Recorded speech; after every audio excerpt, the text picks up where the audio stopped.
D.A.M.N time. D.A.M.N time. Wake up, it's D.A.M.N time. D.A.M.N time. Truth in the booth and the whole chat line. I walk in with the facts, no fluff in the bag. Hot coffee, cold truth, let me raise that flag. They came for the jokes, but they stayed for the lesson. I turn headlines into business confessions. I don't do fake, I don't tap dance nice. I say what I said, then I say it twice. If the world gone crazy, I'm the morning alarm.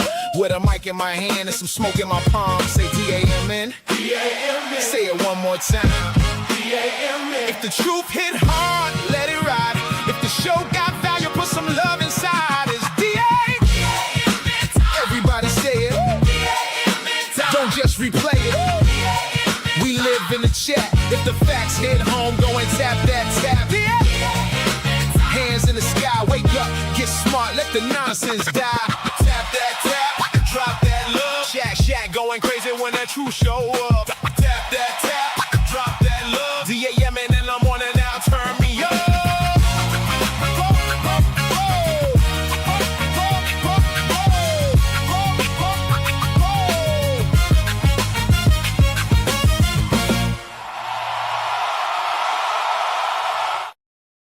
Yo, what's happening? What's happening? What's happening? Welcome to D.A.M.N. I am, of course, Dave Anderson. What gave it away? I mean, maybe the awesome face. I don't even know, people. Welcome to the show. I hope you are having a phenomenal day. It is Friday. Friday. I'm here, and we are on time, ladies and gentlemen. Yes, indeed. My black ass is back. I am well rested. Yes. F you too. Welcome. Let me know where you're checking in from. Let's make sure that we are hearing everything correctly, and let me know where you're checking in from. I got my coffee. The super chats are open for you to donate to the cause. And ladies and gentlemen, there's a bunch of amazingly thought-tastical whore pockets out here talking real greasy in regards to what they will and will not accept. But 50 bands? $50,000? Ain't no way. Right, make sure you guys are tapping, liking the video, make sure that you are subscribed. And by the way, shout out to us. We just hit 203 YouTube members. And I gotta let you know, I couldn't be happier. You better thank your YouTube member. You better thank them. Now, 50 grand a month for some ass? For some booty? Is that a relationship or is that a subscription? Like, I'm not signing up for that. I don't even know what $50,000 a month looks like for some ass. Somebody's gonna have to break that down to me, but look at that.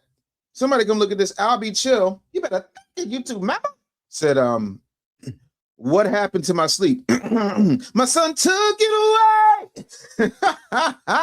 Salute. Shout out Damn Nation, Jaro Go family. That's right. Jaro Go presents D.A.M.N. If you have not gotten your Jaro Go membership, what are you waiting on? You can find me on Jaro Go at Dave Anderson. And also, if you are an Android user, we have it at the Google Play Store. If you are a normal person, we have it at the App Store. You can download it to your iPhone and get you some of this good stuff. We're talking about documentaries, limited series. We're talking about gaming, podcasting, videos, live streaming, absolutely everything you could possibly need in one damn app. It's dope. You need to be there. It's black owned. It's black operated by my black ass. So get your ass in gear and act like you care. That's all I'm saying to you. So let's get into this. This crazy woman, Aisha Diaz, talking about 45 to 50K a month to date her and keep up with her lifestyle.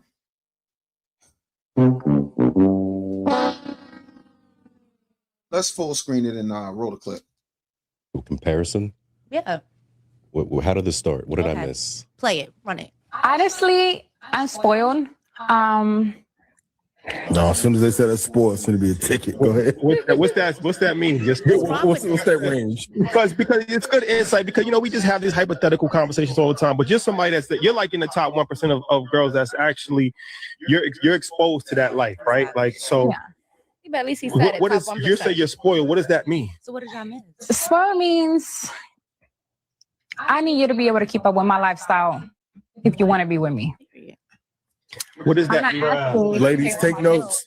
Take notes because it'll work on the simp. I have a lifestyle I expect to keep. Yep. Myself, you should be able to do it for me too. And if I can't depend on you to be able to handle what I have on my plate, then there's no reason for me and me and you to be together, because that means you're gonna hold me back, and that means I'm gonna have to be looking out after you. What about love? What does that mean? Financially, what does that mean, though? What does that mean? What does that mean on a monthly? What does that mean? Roughly. Numbers?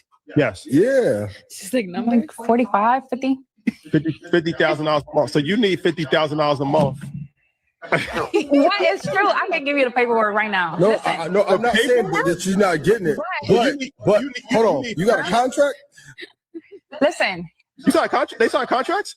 But listen, if you allow me, let's say my partner doesn't allow me to work, I am going to look at you and say, are you paying all my bills? That's it. Because in order for me to sit down, somebody have to pay all my bills. And not just my bills. I need extra money, because you can't give me my bill money and then I'm left with nothing. Yeah. I need money to save too. You're flat. Yep. And that's honestly, that's what really becomes expensive, because my bills alone are already really high. Yeah. So I need a little bit more, not just for hair and nails and stuff, but I need a little bit more because I need to be able to save, and I need a backup, because after we break up or anything happens in between me and you, I need security, and so I can find not another job, but you know what I mean? So I can get back into what I used to do before. Which was another cock carousel. I don't require my man to do it. Do I expect it? Yes. And it begins. Honestly, that was a better clip of her. Because see how That y'all was a way better clip see of how her. y'all was digging in me. That was a way better trying to clip. dig a grave for me. Because she did say at the end she doesn't require it. She expects it. I have a question. What does the man get out of all this? Oh my! No, good question. goodness. Ask The girl. question. Very I good bet it is a question. good Wait, question. you said what? The girl? Huh? Here we go. No, this is a serious question. My presence is a gift. No. See, you trying to set me up. I'm asking a serious question, just like as a man that does not date the top. He's asking for 1%. clarity. I'm asking for Yeah, clarity. Like, I think it's stupid for a woman to say, "Oh yeah, you just get me." Like, of course, a man is gonna react to that. Like, what? Like, and especially a lot of guys were reacting to her like, "Oh, you ran through the industry, ran through you. Like, who's gonna pay that?" But she did say, right? She did say, it's not a requirement; it's expected. She did also say that she's keeping up. She does this herself. So if you want her to sit down and not work, that's why she's gonna be like, all right, then you got to pay for everything. Because if you don't want me to work, then Get out of No, what do you want? What do you sorry. get from your woman? I'm sorry, one second. I heard all that. Yeah. I'm asking you, what do you get? No, please. She was already answering. I Okay. thought she was answering my question, She but she just wasn't. repeated She this. just- Because obviously you don't get much. You just get the woman. Like, like, Pause. let's be for real. You don't get much. My friends, my prayer is to linger with you at the end of the day in a dream that's divine. My prayer is an ocean in blue. This is the most absurd thing I have heard this week. These whores have lost their minds. And I remember in 2003, I was programming in Nashville, Tennessee. I was doing nights. I was the APDMD, which means Assistant Program Director, Music Director. And what I found was that there were a lot of women. This is 03, right? So I'm in my 20s at this point, and I am like flabbergasted at the unmitigated gall. Like, this was the beginning of what I call Gallgate, right? Like, audacity is apparently in BJ's Wholesale Club, Costco-sized bundles. The audacity is absolutely crazy. And I'm looking at the young lady speaking, and I'm not trying to be funny, but she's built like me. And I'm a person that's lost over 360 pounds. There is no way that this plain-faced mud duck talking right now is trying in any way, shape, or form to justify this. You've got to be nuttier than Kardashian mouth after an all-star game to think that I'm going to pay $50,000 for something that people get every single day for free. You're crazy. You're absolutely crazy. Let me try it a different way. If you are a professional garden tool, and that's what this comes down to, this is professional garden tooling, talking about, oh, well, I need this and I need that, and you can't do this and you don't do. Let me talk to you. Where's LA Knight when you need him? Let me talk to you. There's no way, and the doc means no way. I got to put on my Killmonger chain for this one. I can't even wear my regular Black Panther chain. I got to put on the Killmonger chain for this. There's no way I'm giving you that kind of money, because you're insane. And why would I? And then people are like, I'm not no 1%er. As a 1%er, I'm not doing that. That is a bad business decision. And what did she say? Well, I have to, maintain my lifestyle, and I also have to save, because if we break up, so you want me to finance the next piece of meat missile you jump on? Are you crazy? Are you mad? What the hell is going on? 50,000 is crazy. Dimples is in the building. You better get YouTube, mama. She says 50K. Damn, that's a down payment on the house. Looks like another form of prostitution to me. That's all I'm saying. The world's oldest profession is what we're talking about here. But no one wants to have that conversation, because if you have that conversation, then you're degrading women, specifically Black women. But this ain't even a Black woman.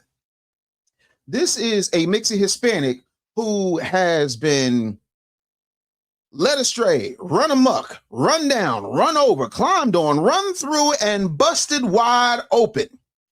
And what did Bow Wow say? Bow Wow said, I don't know what y'all talking about. I got that for free. Bruh. I'm not paying for something Bow Wow didn't pay for. You got to be kidding. Is it me? Listen, here's the thing, because I know one of you vaginal Americans wants to defend this nonsense and effery. And if you feeling that type of way, you see the crawler at the bottom of the screen. Anyone defending 50K strongly gets invited to call 929-352-7263. The phone lines are open. Or if you're feeling really froggy and you want to hop on camera, because you got to be next level fine. You got to be next level fine and a Rhodes Scholar for me to even consider cutting that kind of check. I'll be chill. You better thank YouTube, mama. Yeah, nah, $4.99 super chat. I read this one, but yeah, again, his son took it away. I already know. I told you, them babies will get you every time. What gave it away? Appreciate you. I'm gonna need y'all to tap that like button. But my guy, Fawcett Media, has some very interesting things to say about it. Mr. Troy said, LOL, vaginal Americans. The reason I came up with that, I was doing stand-up, and I was talking about, like, women ain't even women no more. I said, so don't fight it. Lean into it. Ladies, you're not even women no more. You're not chest feeders. You're not anything. What you are is the one thing they can't argue against. You are a vaginal American. Let's listen to see what Fawcett has to say on the subject. Roll the clip. Is this what we've come to? This young lady, this lady here says she needs $45,000 to $50,000 a month. Her man needs to provide that for her to be a kept woman. Now, I know what y'all are saying out there. That's ridiculous. That's crazy. There's some rich dudes out here that don't mind actually paying that kind of money. Not that I agree with it, but I think it's known that a lot of people out here have a different relationship with money. And she's been able to locate quite a few of them, it seems. Let's take a look at who we're talking about here. Pretty much par for the course, you know what I'm saying? Definitely enhanced. I would say a lot of dudes. Enhanced is crazy. I don't know, fantasy woman, or, she's pretty, in the face, the body's crazy, but it's what you would expect for say your NBA players or your rappers, the guys that would temporarily have that much cash lying around to give a woman like this. But just real quick, I want to I want to acknowledge what just came through, and we already know around here we hit the super chat. You better thank you YouTube, mama.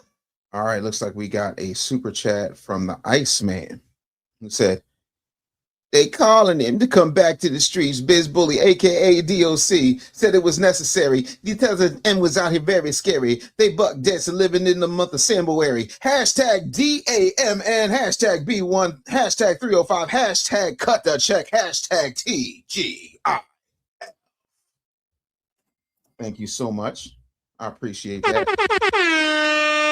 Yeah, it's no way. But again, I tell people, and as a person who has nothing but daughters, never use your Kudaruda as a bargaining chip, because there's 4.3 billion others of them absolutely already available. Let's get back to Fawcett. Roll the clip.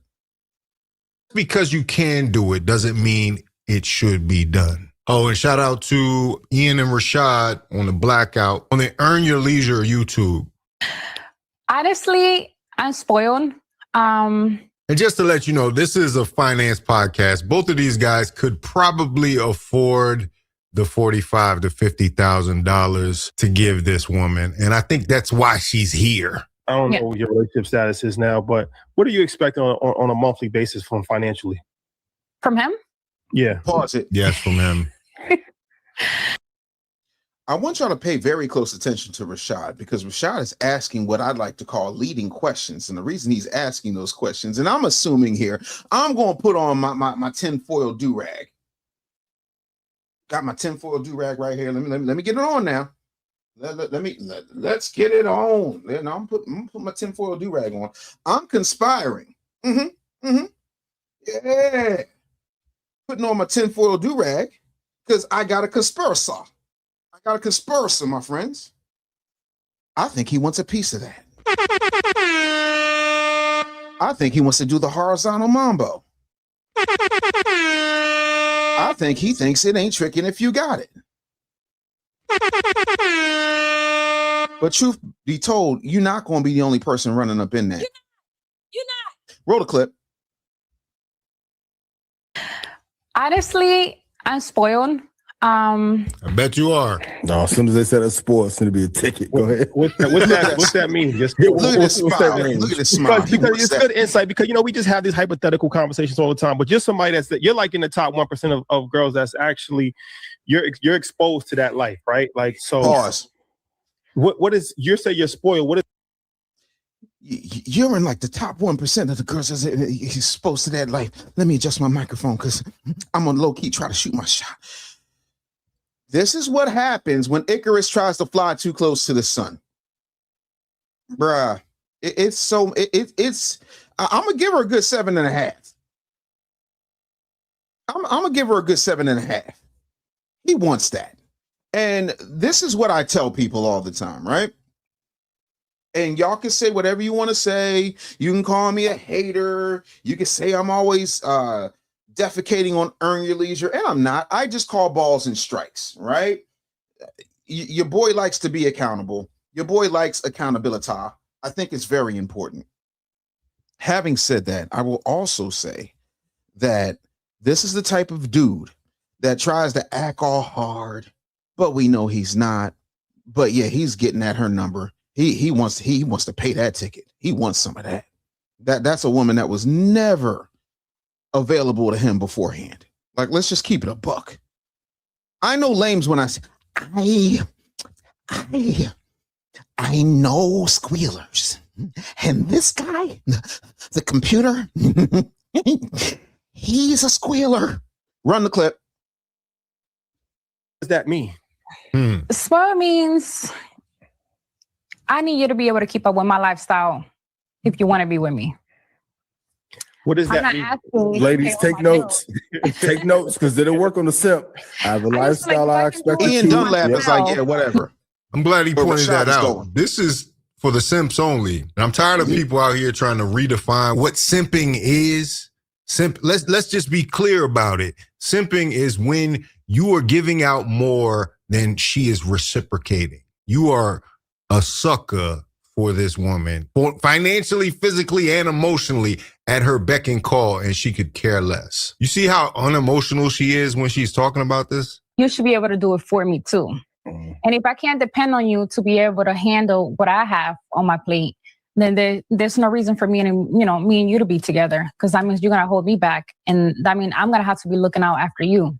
What about love? What does that mean? What about being an adult? Financially, what does that mean, though? What does that mean? What does that mean on a monthly? What does that mean? Roughly. Numbers? Yes. Yeah. Yes. Like 45, 50. $50,000 a month. So you need $50,000 a month. He took his earphones off.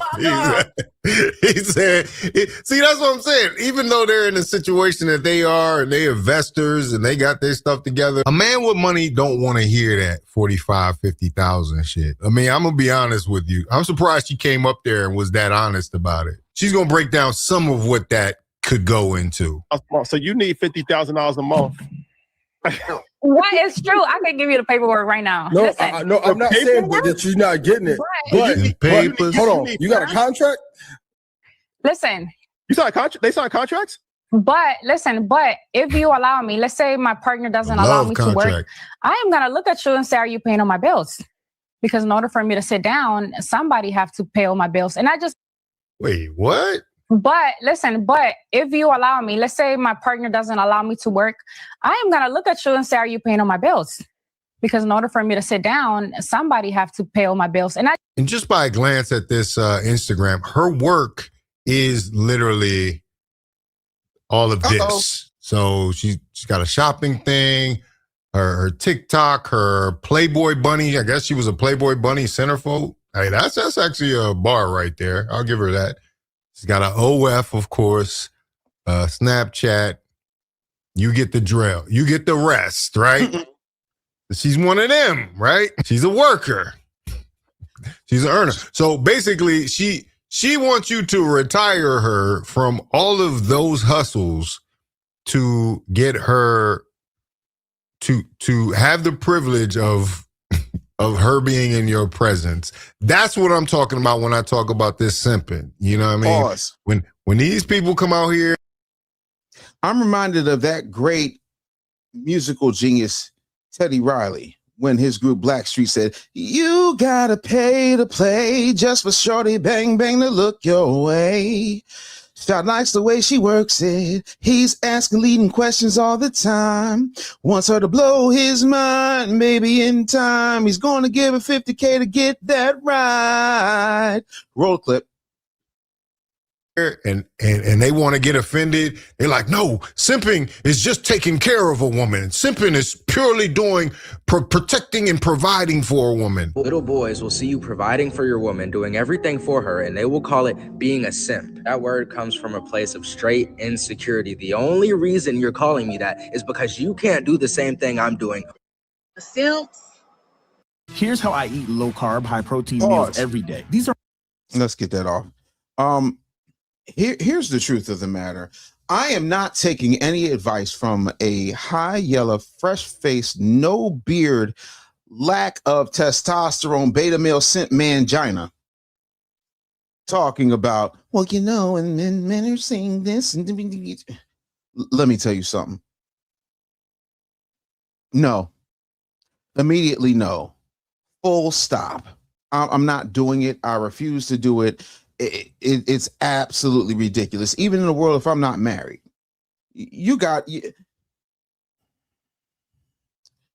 fellas, if you lead with your wallet, then the so-called love is conditional. Because if in fact you are able to get that type of woman and you have that kind of money, things can and do change.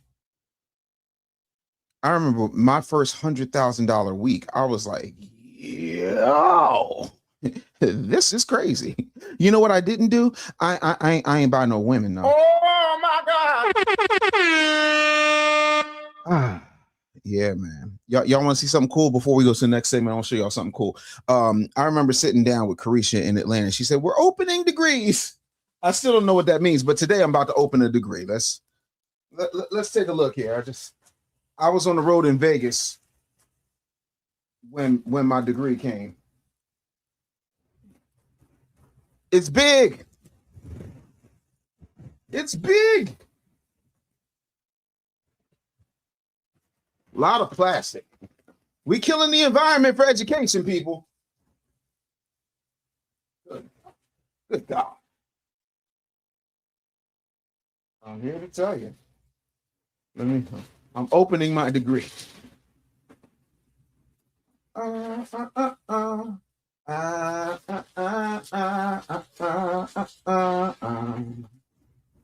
see what we got here.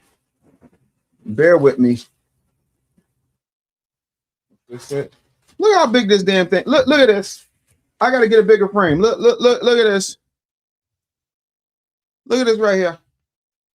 Right here, look at that. Isn't that beautiful? It plays so fine, don't you agree? Beautiful. It's a beautiful thing. So, shout out to Graham International.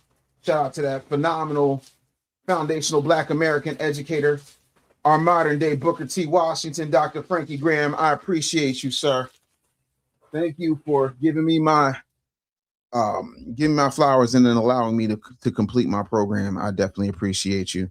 But yeah, it's what that is. Now, ladies and gentlemen, I gotta switch out logos because I don't know if y'all hear it or not. Do you hear it? I don't know if you hear it. Y'all might hear it, y'all might not hear it, but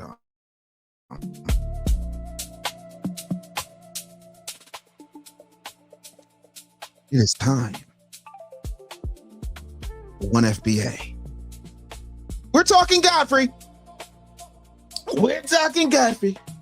Gonna talk about Godfrey. He's a Nigerian. We're gonna have a conversation.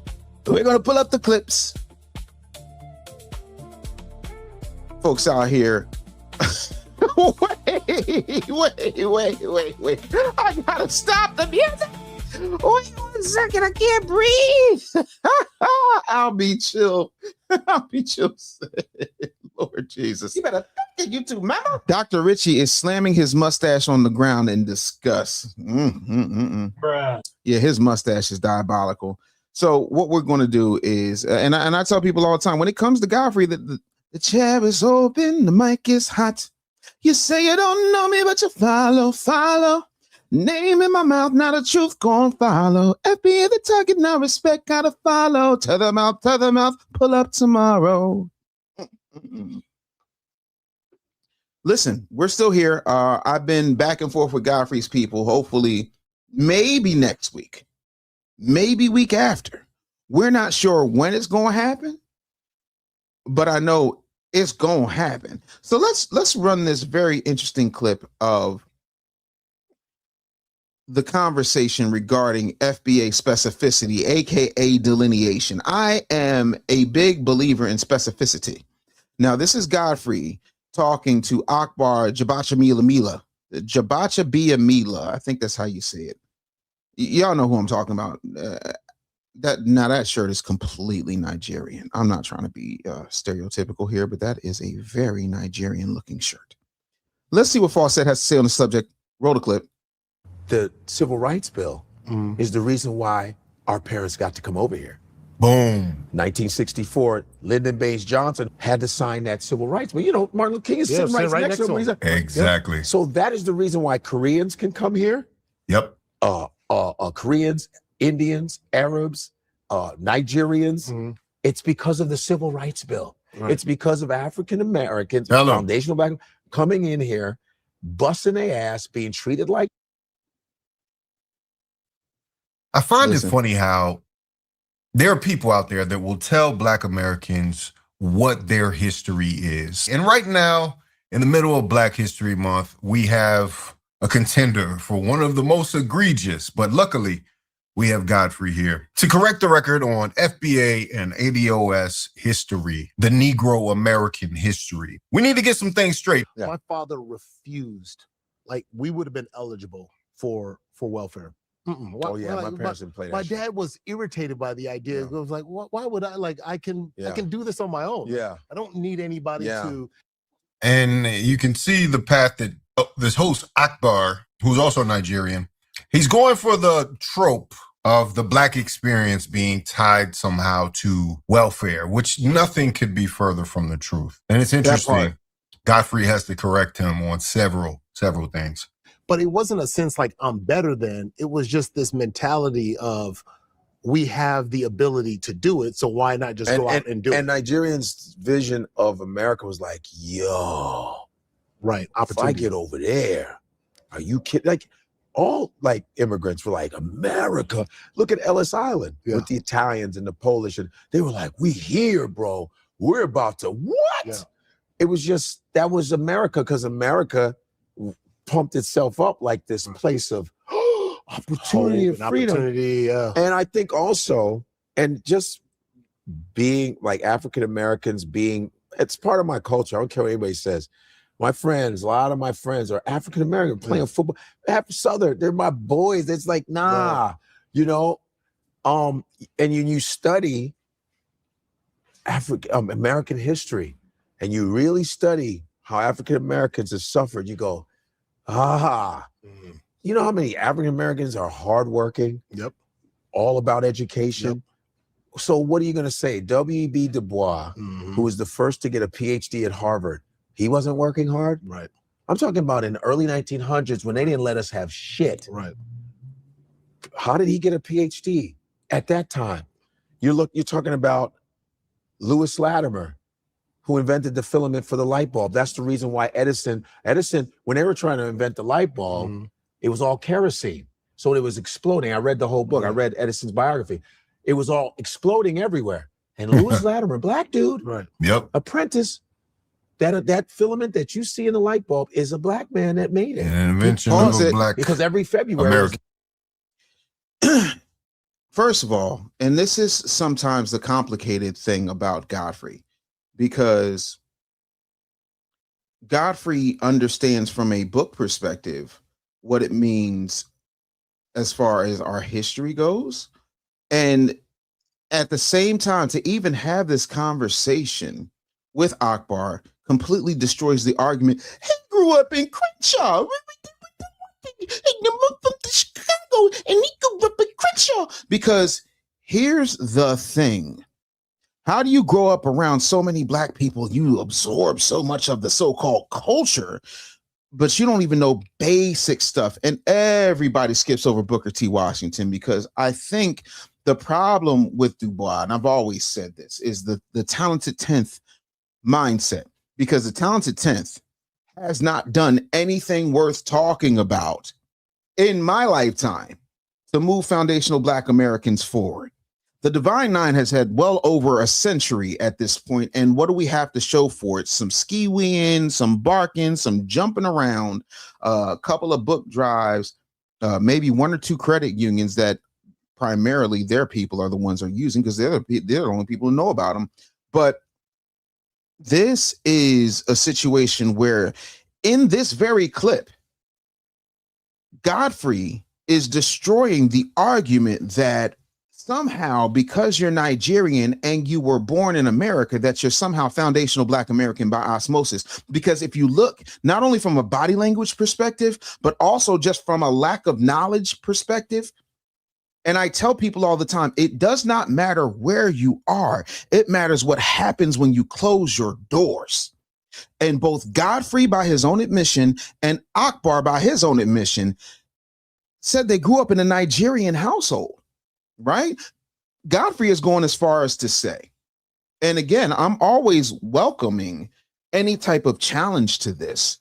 Godfrey has said out of his own mouth that his parents were both part of auxiliaries and Nigerian groups and things of that nature. His parents were highly Nigerian, so he had a very highly Nigerian experience at home. Akbar has admitted that when he closed his door into his house, he had a very Nigerian experience. That does not make you a foundational Black American. And that's your big, I've already retired from the NFL. I've done 15,963 seasons of American Ninja Warrior with Akbar, Matt Eisman. Akbar don't know nothing. And yep, Akbar did slip up and say that he lived in a Nigerian community. Because again, as much as it is advantageous for them to cosplay as us in regular circles, the truth of the matter is they know exactly who they are. And they know at their core, they are not foundational Black Americans. And let me say this so I can be very, very clear. There's nothing wrong with not being a foundational Black American. But even when you grew up around foundational Black Americans, it does not make you a foundational Black American. You lived near, but y'all kept to yourselves. Because I know one thing, and one thing's for certain, two things for sure, as my late grandfather would say. Your people kept to themselves. Bruh. That's it. You know good and hell well that you are not one of us. Your parents made that abundantly clear. That's exactly how you know. That's why Godfrey can say, yeah, I've only been to Nigeria twice. But no, you were in Nigeria for 40 some odd years, or whenever you moved out of your family's home. You didn't, move from that. Y'all even talk about report cards and so on and so forth because there's a really high concentration on grades and things of that nature.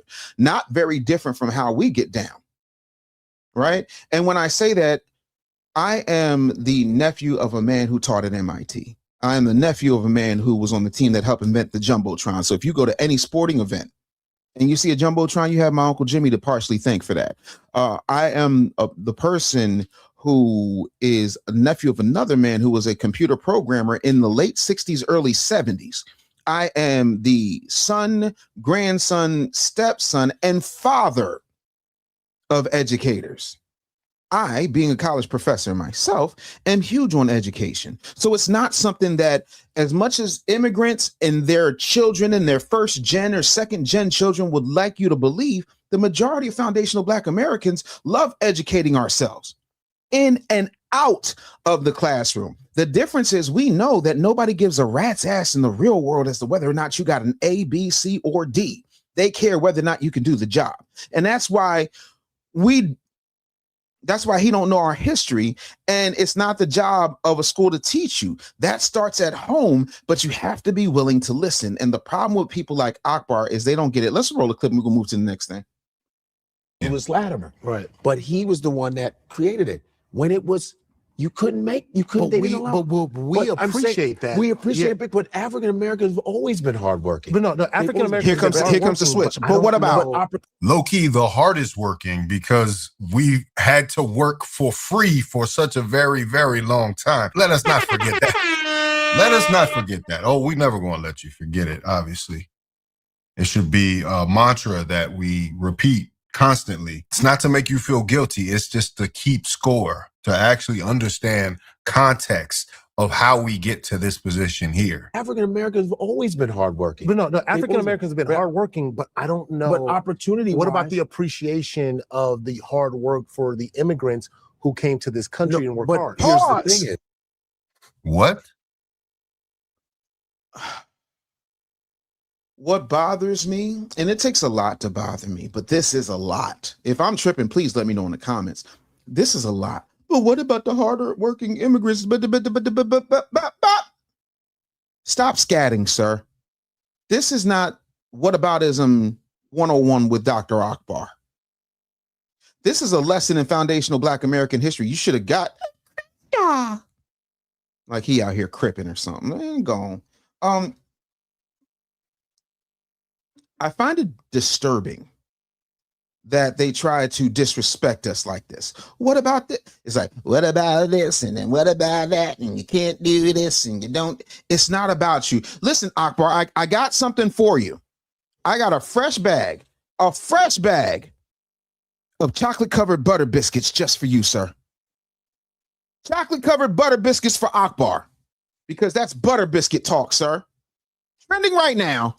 Butter biscuit Ak. What about the contribution? Bro, aside from that 1994 and a half cross-colored shirt you're wearing, looking like "Hello World" is a song that we're singing. Come on, get happy. You are disrespecting the hell out of the people whose shoulders your parents are stood on in order to get access to the greatest country on the face of the planet. This is why we call it tetherism, because the audacity is falling off the bone. Let's go ahead and pull up, man. Let's go. The appreciation for the immigrants who came to this country that work hard. I'm speechless, man. I'm speechless. That the appreciation of Black American contributions. Now, this came out a while ago. It didn't come out during Black History Month, but this clip is going viral again.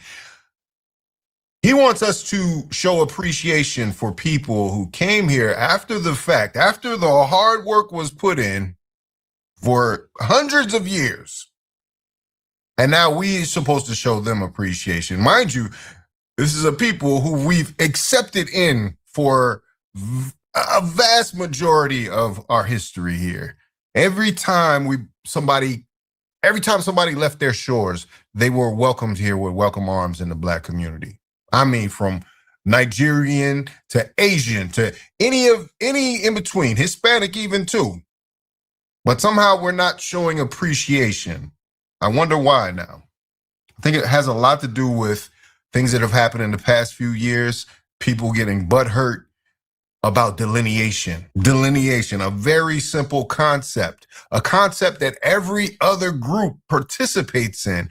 But once Black Americans, FBA's, ADOS people, the descendants of slavery, once they are becoming conscious of what they are outside of Africanness, it's a problem. And we're not showing appreciation. That's crazy. Pause. The thing is the Fawcett's 100% right. Let me just start there. Secondly, to Akbar, my question is, what exactly are we appreciating?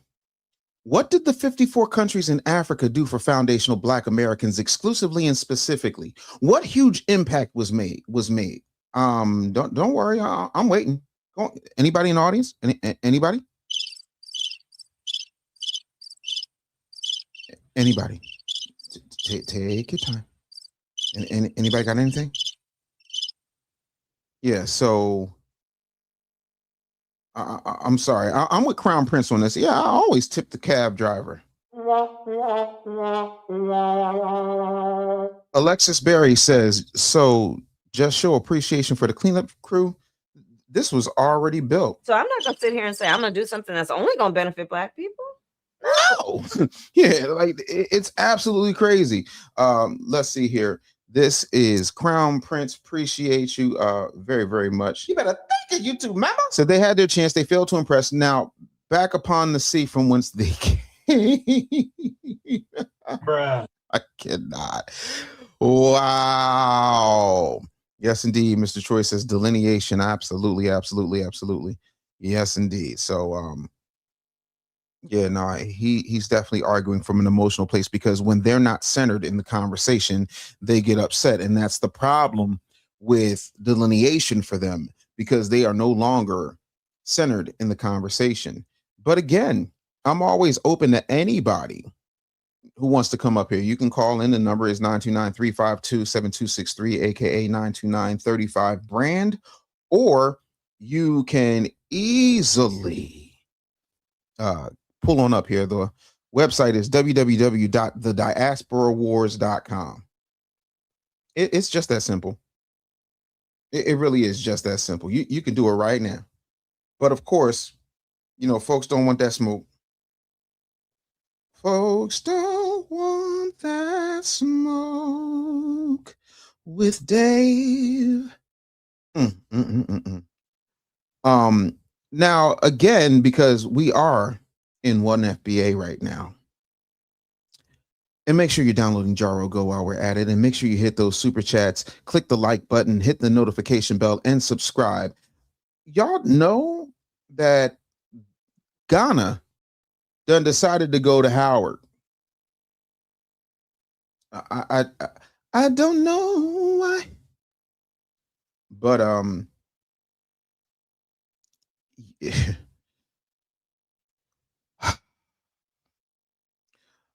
like, we do not go over to America and start lecturing Ghanaian people. All of this is political. It's for political views. It's for the optics. This is for spin. These folks have not, by and large, been anything other than tethers trying. Again, this is why I wrote the tether doctrine. If you have not gotten the tether doctrine, why what are you waiting for?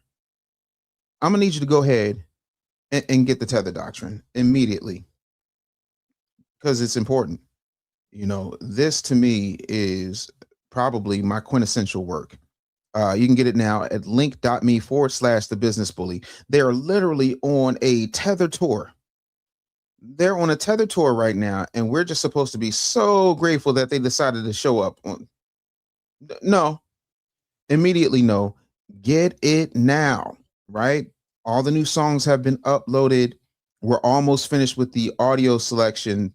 All this series, all the sessions are going to be uploaded by this Sunday, if not by the end of the day. Just depends on everything else I have going on in the business. But link.me/the business bully. And the thing that I need y'all to understand is this is very suspicious. Where's Dr. Umar? You don't find that suspicious? You don't find that suspicious? You don't find that suspicious? Go ahead and get that tether doctrine. But let me talk to y'all. This is very suspicious because I always look at the timing of a thing. I always look at the timing of a thing. Why are you doing this right now? Why are you going on a Tether Global tour? Someone has to make it make sense to me. But, you know, before we go there, we got to go here. It looks like we got Alexis Berry. Thank you for the flower. I appreciate the jewels, sweetie. Appreciate you very, very much. And also, Mr. Burt 718 says human bondage wasn't only forced upon the foundational Black Americans, but your form of slavery was the backbone of the capitalist nation. America was built off of slavery. Thank you so much for the $5 super chat. I definitely appreciate that. And I am going to go ahead and run this. Look at this. What in the Jaffe Joe Fur is going on here? What in the My Son Works? It's happening here. Look, somebody come look at this. Did anybody give Roland Martin access to these wonderful garments they're wearing? Let's keep going.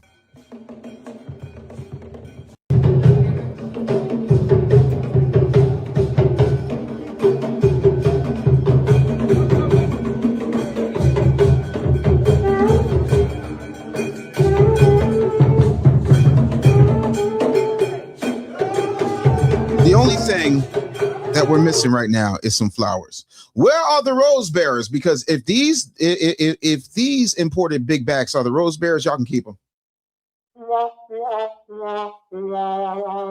Nope. I need that Garcelle Bouvet type rose bearer. I need the royal meat missile is clean, Your Highness. This right here is not hitting on nothing. It's titties everywhere, and I'm just talking about the men right now.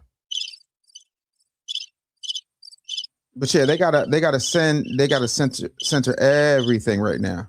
But yeah, that's a nipple slit for sure. You already know. Wait 1 second. Do y'all? Can somebody? Is Rihanna here? Is Rihanna here? Why do we have an umbrella? Ella, A. Why is he under an umbrella? Ella. I'm trying to figure this out. This is wild to me. It is wild to me. Let me go ahead and see my people up in here. Tasco says, hey, Doc, listen here. The fact of the matter is when we come from an American battle-tested lineage, and sir, cannot be denied. Listen, you better say that.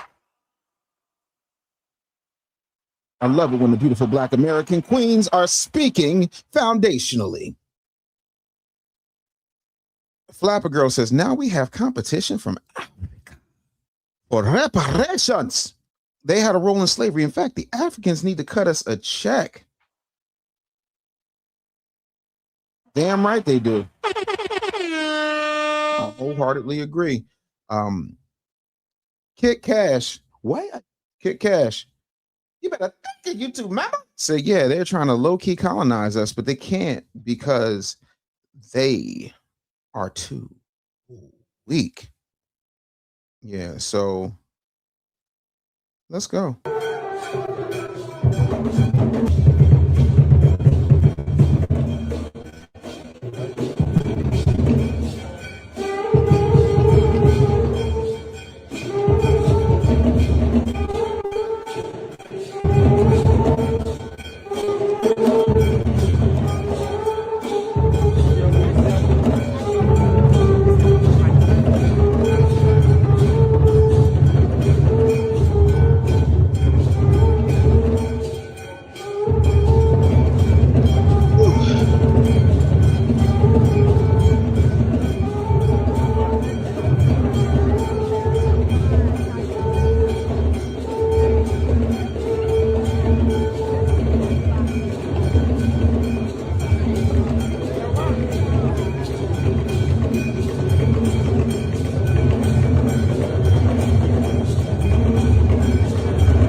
Oh my gosh, bruh.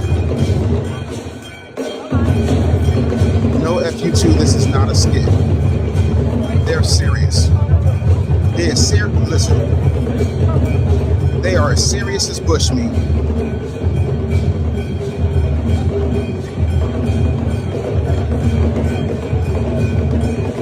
Was that TD Jakes? No, I don't think so. Finally, Jesus.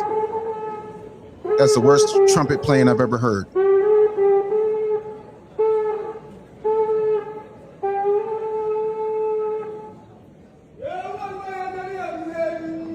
What?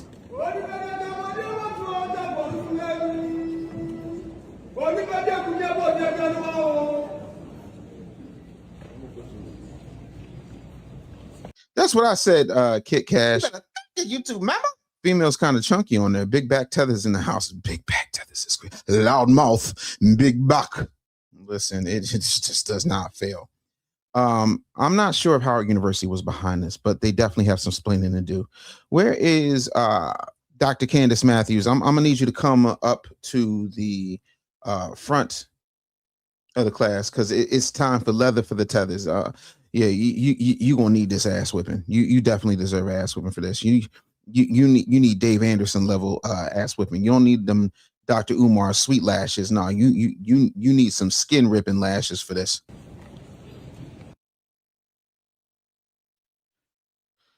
Oh Lord have mercy. We literally had to watch all of that right there for what? Oh, listen, that tells me we got Dimples with the $5 super chat. You better get YouTube, mama. We need to start claiming them as dependents because all we do is provide for them. Petty Friday, their national food is seaweed. Oh my God. Damn.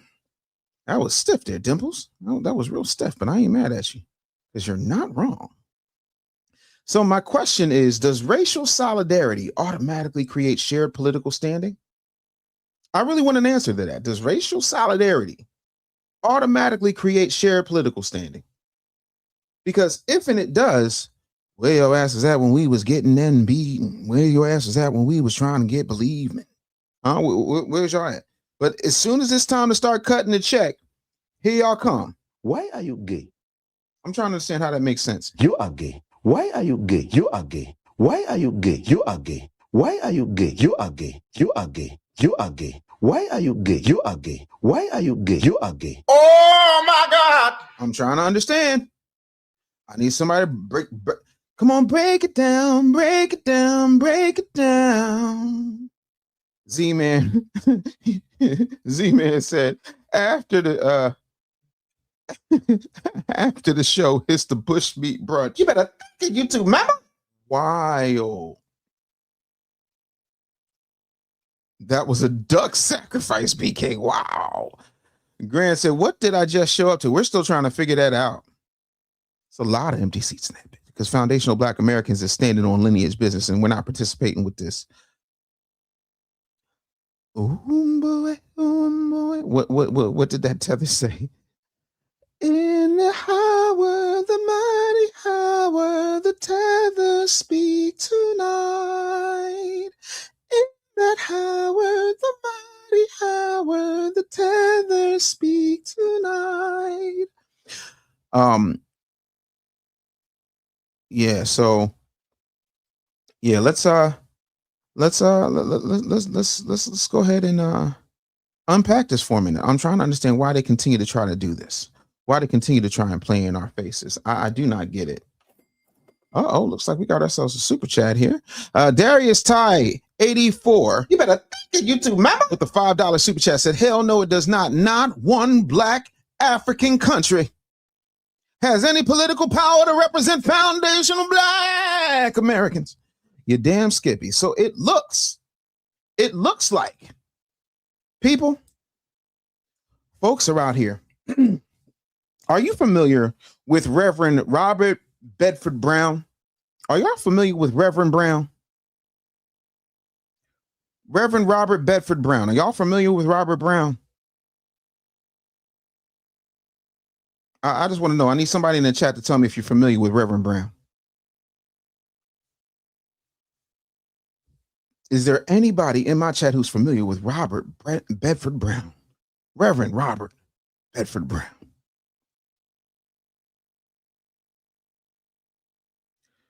Mr. Troy says, give me the Isley Brothers. La, da, da, da, da, da, da. Oh. He said, and not the Caravan of Love. And the Caravan of Love. Every woman, every man. Said not that trash. But we've got one more issue here. Shout out to Dexter Crazy. The Craft Geeks and the Craft Geeks. You better you too, mama. They already got paid when they traded with those Europeans. That's right. Y'all already got y'all money up front. Nah. Kit Cash says, no, you're not familiar with Reverend Brown? Well, Reverend Robert Bedford Brown said in the beginning of one of his spirituals, why you want to talk about me? Tell me why. That's right, the king of R&B. Bobby Brown. I'll be chill. You better thank you too, mama. Said Q Montel Jordan voice. This is how they chew it. Boom, boom, boom, boom, boom. Bush meat is what they chewing. La la la la la la la. This is how they chew it. J Rock said, it's challenge day. You could not keep your own father safe. We will not have it all. So there's a young man that decided that they wanted to talk about what I had to say. And Nikki says, who keeps inviting these Africans into our country? All up in Freeman, FBA, blah, American business. Bruh. We don't know. We know it's not us. We ain't asked them to be here, but they keep showing up. I can't even do that. There can be solidarity with two different political stances, but not when you are trying to cosplay as us. Bruh. That's it, and that's all. Yeah, this is the Drazzy show, and they say that I am wrong about Afro beats. So I'm watching this in real time. I haven't seen this yet, so let's pull the clip up. And let's roll. I said Teva's taking the Afro beats, and look at what he says. Watch. You're gonna be shocked. Watch. In our Afro beats, how do we take something that was ours in the first place? It was yours in the first place. The hell you talking about? If you don't sit your ass down somewhere before you get tooted and booted, not like in Roland Martin way either. FBA's created Afro beats, guys. Guys, in the comments, help me out. Did FBA's create Afro beats? I guarantee you, some of these Tyron Nasheed nutlickers are gonna be in the comments going, "Yeah, we did, man. You took our star, man. You tell us, man. You know we created Afro beats." Welcome to the Drazzy Show. Oh man, ladies and gentlemen, what you're about to hear is going to be very confusing. Ladies and gentlemen, I have a question. Before I lay into this mealy mouth, dye beard, just for men, nappy headed ass Negro, what gave it away?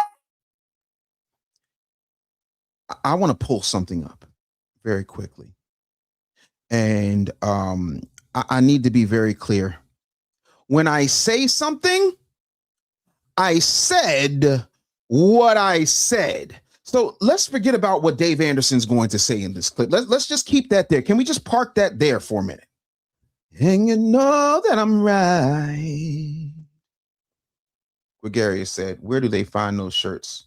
Why are you gay? That's where they find them. That's where they find those shirts. So let me go ahead and ask Google. Would y'all want me to ask Google or y'all want me to ask ChatGPT? Which one works better for you? Ladies and gentlemen, I need to be clear about something. Foundational Black Americans make the world go round. We influence everyone. And after I roll this, I just want to ask you, do y'all want me to ChatGPT this or do you want me to Google it? Dexter said that shirt is a tie-dye tampon, man. You better thank YouTube, mama. You're not wrong. Free Falling Cali says ChatGPT. TT says ChatGPT. All right, so here's what we're going to do, and we're going to do it in real time. We're going to do it in real time. Give me 1 second. Let me get myself a fresh screen up here. We're going to do a fresh screen. That's what we are going to do. We are going to do a fresh screen. Black people, I can't believe I got to do this. Real quick. I see right now. You better thank YouTube, mama. That I'll be chill with the $4.99 super chat said, we should do a show that shows the difference between a tether and a rider like Laz Alonso. Shout out to the good brother Laz Alonso, who will be appearing on this show. We've got a phenomenal list of celebrities coming in the not so distant future on the show. Laz Alonso will be coming. I just got word from Killer Mike. He's going to pull up on D.A.M.N. Listen, this is the hottest ticket in town. And I'm telling y'all right now, y'all are operating at yesterday's price. Because very soon, yesterday's price will not be today's price. So let's go ahead. And I'm going to share my screen. And we are going to find out from chat in real time what chat has to say about Afro beats. Let me see here. Can I? Hey, chat, quick question for you. I want to know what influenced Afro beats. What are the bare bones inner workings, musical influences of Afro beats, what that looks like and how it goes? Can you please do me a favor and break that down for me? I would really appreciate it. Let's see what chat has to say on the subject. Let me zoom all the way in so that when we get the answer, we can see the answer. Make sure y'all can see my screen. Let me pull this up for y'all real quick. Let me take this down for a second. And let's add this to the stage.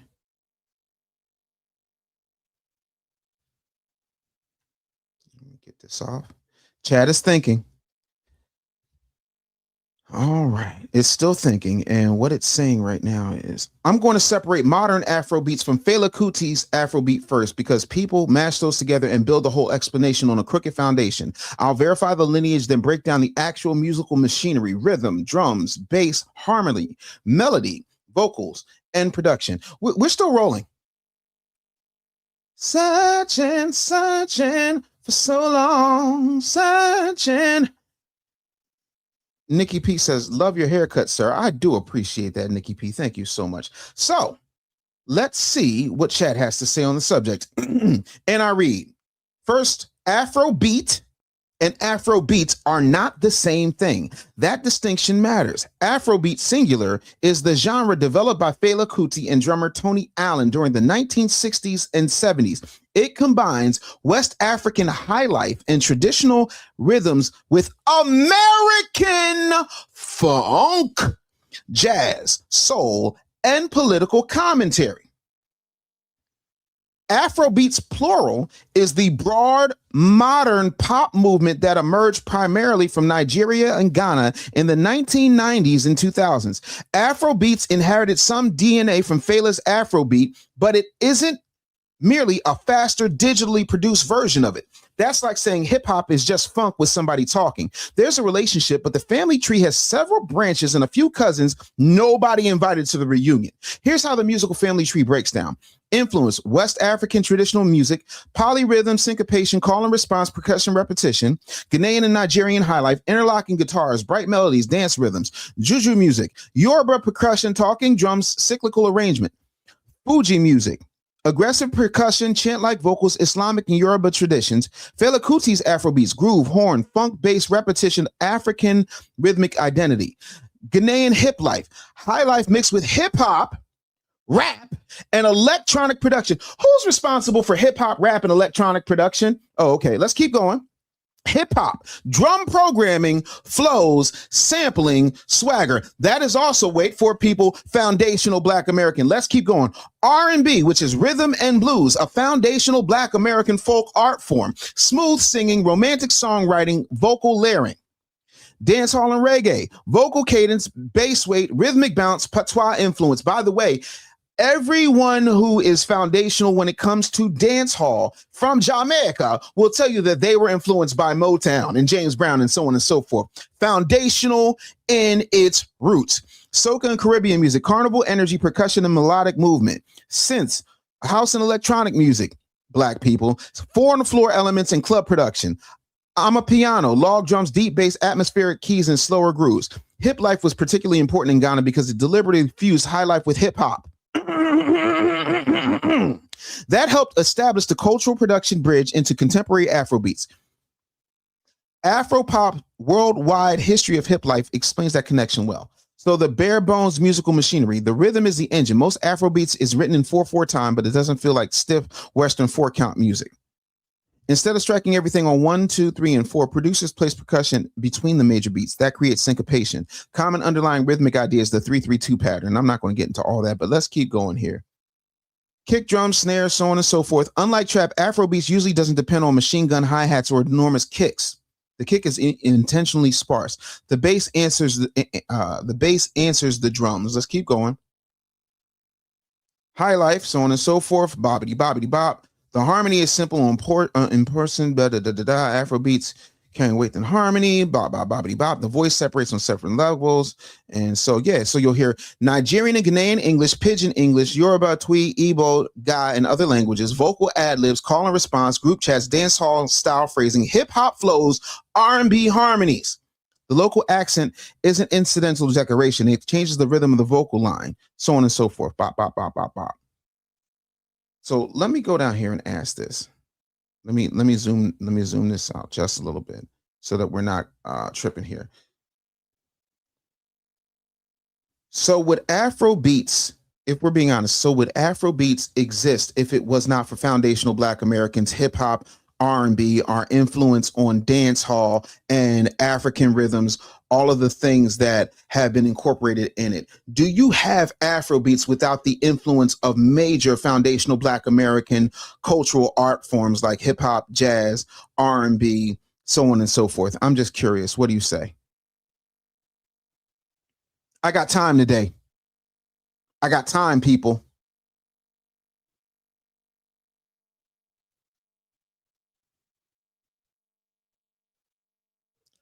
And then after this, we're going to go back to the beautiful bean footage. If we're talking about modern Afrobeats as the world currently knows it, the honest answer is no. It wouldn't exist in its presence without foundational Black American music. Something African would certainly exist. West Africans didn't need Americans to give them rhythm, percussion, melody, dance, music, call and response, or syncopation. Those traditions existed long before the United States existed. But the particular hybrid called Afrobeats was built through a long feedback loop between continental Africa, foundational Black America, and the precision of the Caribbean. So I think we've got our answer. But let's continue to let this tether-mouthed, mealy-mouthed bastard talk greasy. Mind. I'm just telling you to brace yourself. So this federal Black agent here, he has a channel. Federal Black agent. Did he call me a federal Black agent? Did this chiclet tooth, boot black beard dyed hatfish call me a federal Black agent? Huh. Why? That's horrible. I don't know why he would say something like that. I have no idea where he gets off talking about me like that. But let's go. On YouTube, where he's constantly insulting Africans. His anti-African rhetoric is just crazy. This guy comes up. How am I anti-African when the very first sponsor on my show was D.A.M.N? which is an African-based spice company. I'm anti-African when I'm developing fiber optic lines and digital bases in Nigeria outside of Lagos so people can have access to the internet. I'm anti-African. And I notice he hasn't said anything I've said to so-called disrespect Africans because it doesn't exist. But let me let the bitch assness continue. With the weirdest stuff. The most weirdest thing he's recently come out with is that apparently FBA started Afrobeats. Should I repeat myself? FBA started Afrobeats. Are you hearing that? I'm thinking maybe he's confused because of the acronym FBA. Maybe he's taken the A from the FBA and put it in front and in the middle of F and B. So it's no longer FBA, it's Fab, founders of Afrobeats. That's why I'm thinking this guy's confused or something. I'm going to play you this. And at the end of it, I question him and say, this Afrobeats. He gets angry. I am really confused by his magic eye shirt. Like if I just allow my eyes to relax to such a point, I might see a hyena being eaten by his tribe. You guys, just listen. Brace yourselves. I told you. Should we play Loudmouth Big Back? Loudmouth Big Back. What did they happen? You know, what thing they happen? That's pigeon. That's West African pigeon. That's nothing to do with FBAs. What thing they happen? Huh? Okay. Who gave you microphone? Who gave you plates? Who gave you buns?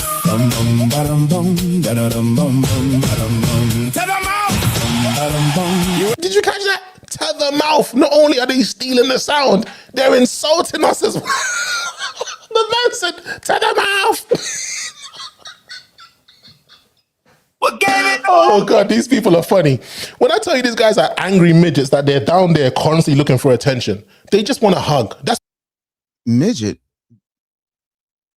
You come gargling hyena eater. I'm 6'1".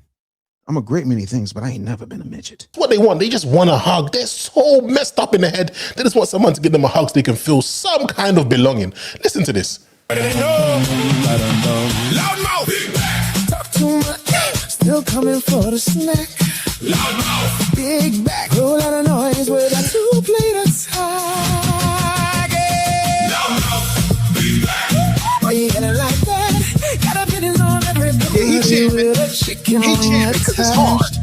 Loudmouth. Big back. Baby, please relax. You ain't gotta tell the whole room every little damn fact. You go yap yap yap yap yap yap. Then you snack snack snack snack snack snack snack. If y'all want to hear that whole song, y'all can go ahead and download the Tether Doctrine. So basically, you can go to a place called the Tether Doctrine, the Tether Doctrine, to download that full song. But you know, I don't understand. We're gonna get to a point where he says it's not Afrobeats, right? But before we get there, I gotta say, did you hear the lyrics? He's insulting fat people. It's called loudmouth big back. Apparently, if someone's got a big back, as in a fat person who talks a lot. And see, all he had to do was realize and take a minute. But you know, they like to rush through everything, just like they rush through the processing of their bushmeat. That I was talking about a loudmouth big back who came from me specifically. And yeah, I talk about fat people because I used to be one of them. But this is the problem with people who don't understand that their mothers should have swallowed more than the monkey meat that they were, you know, gestated on. But anyway and anyhow, he likes it. He likes it because we're better at it. But let's keep going. Throughout the song, he's saying they're eating loads of chicken wing, they're eating loads of cakes, whatever it is, right? They can't even make songs without insulting. They're so used to insulting that they can't even make a song with. And what's funny is the person that I'm insulting in this song is a Black American. But again, you see how the tethers have to center themselves in everything? I've never even seen this dude's channel. My producer pulled this up for me, The Drazzy Show. I appreciate the clicks, though. I appreciate it. But next time, it's Doctor, you bushmeat biatch. Anyway, we won't keep going. Without insulting. Do you see the way these people are? These dumb FBAs, these dumb federal agents, these dumb wild gremlin angry midgets, these feather tether. First of all, I'm dumb. Can you show me your Mensa pin? Can you show me either of your doctorates? Can you show me your master's degree? Can you show me your bachelor's? I really think he's definitely on his he's definitely on his cake slope journey. That part is crazy. Fela created an shout out to Reality. You better YouTube, mama. Fela credited an FBA woman with teaching him the concept of black nationalism and blackism. But again, federal black agents, absolutely. Again, y'all see the number on the screen. Let's make sure that he has his paperwork in order. He may be having me confused with my father, Carl Anderson, who did have a federal badge and a state badge and DC badge and a Philly badge and a Harrisburg badge. But again, why does this dude, J.O. The Chosen said, why did this dude look like an Africanized version of Romany Malco as Tijuana Jackson? Bruh. That's wild. Anyway, listen, anytime I keep telling people they can come to the dojo.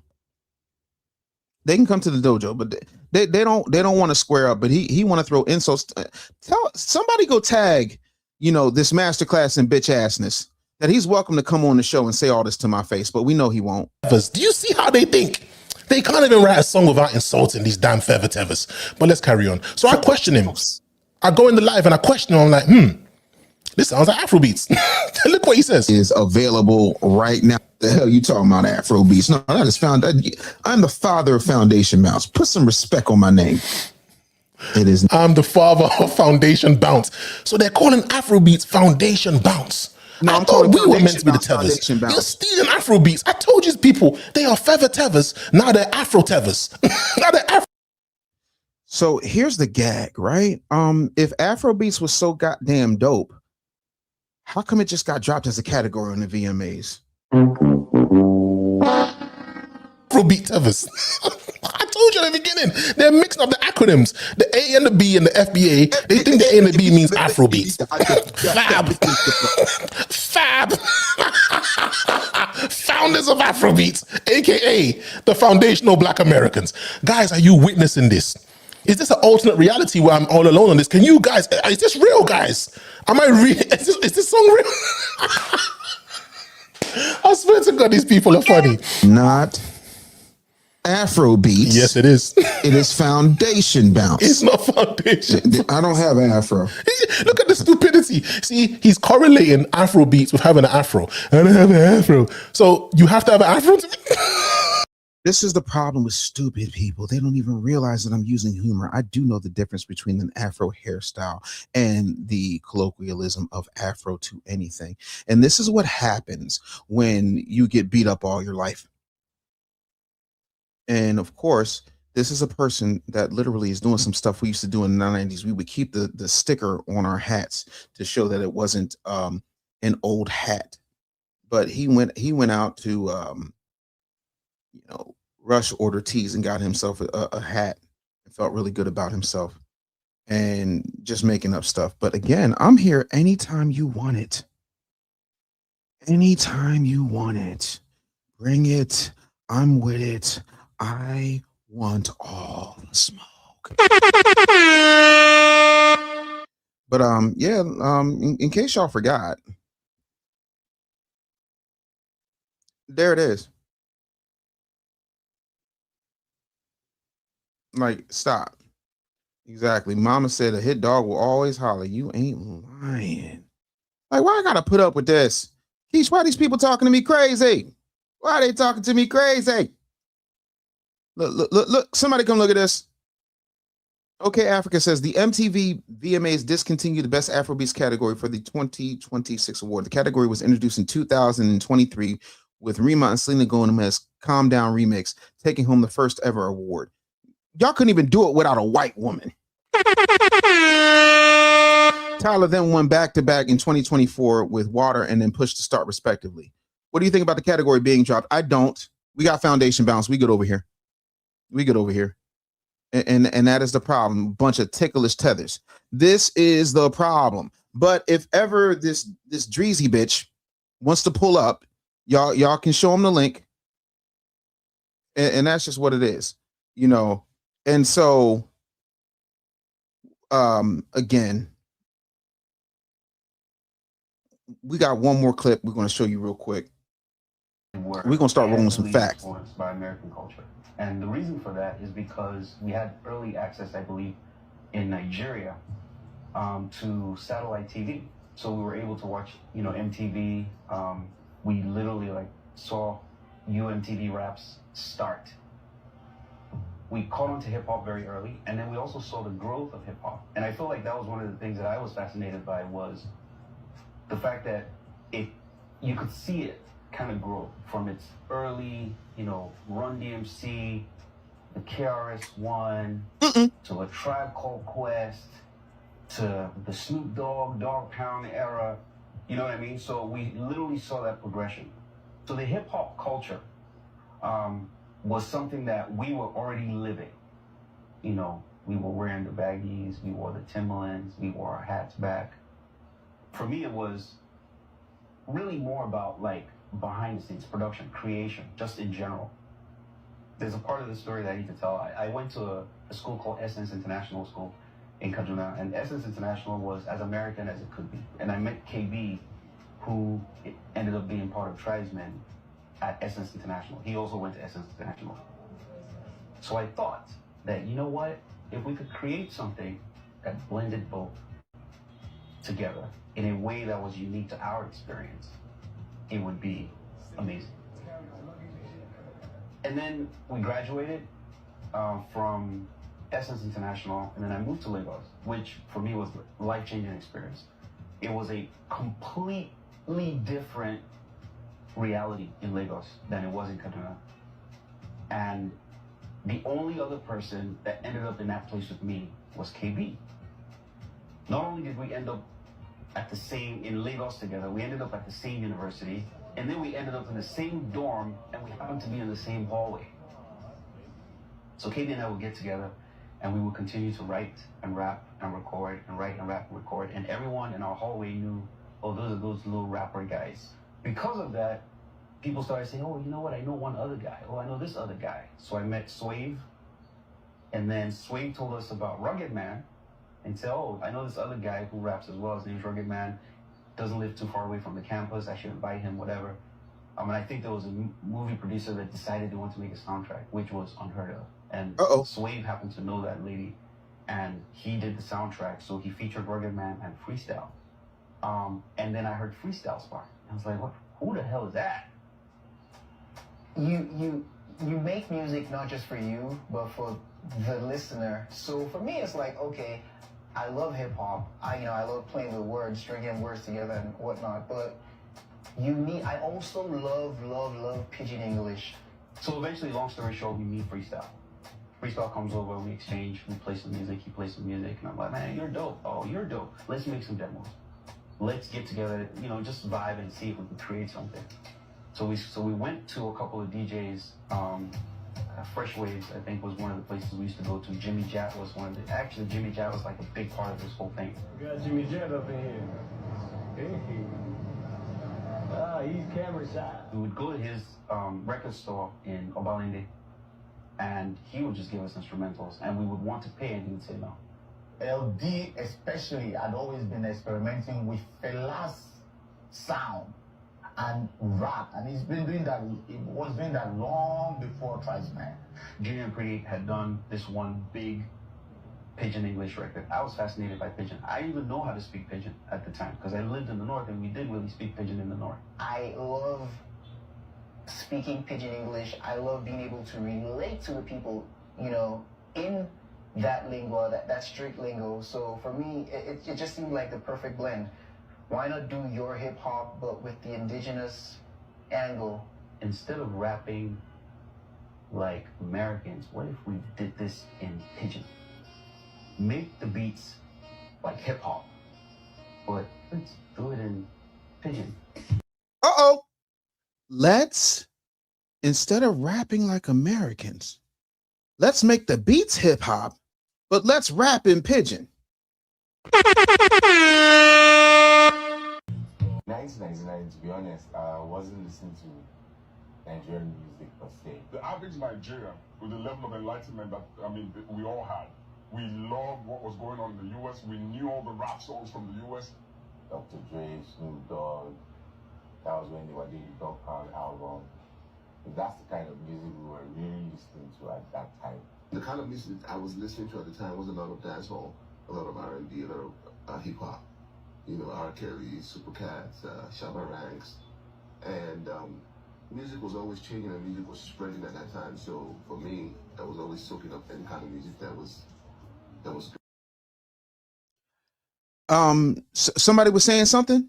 So my prescription is learn exactly the roots of what it is that you claim is so damn great, because your own people told you where it came from.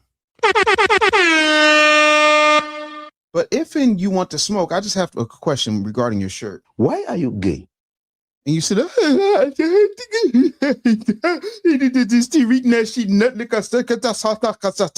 gay. Stop it. Go on and sit down. Go on and sit down someplace. No, immediately no. Like, you got to be high and out your mind. And the reason why I did the tether doctrine is because I got work to do. I got work, baby. Delineation business, baby. Listen, we got to make it happen. Go ahead and get the tether doctrine right now. And until they draw the last breath from my lungs, I'm going to continuously forever be updating it until I take my last breath on this earth. I need y'all to understand that, because foundational Black Americans need the arsenal. You need the information. You need to understand why delineation is important. You need to understand why reparations is lineage based. Period. Point blank. But we expect this type of behavior from tether. The feather tethers. What the hell is a feather tether? Is that what you're tickled with? That's what you like to get diddled with, sir? Oh, ticklish tether. That's the damn problem.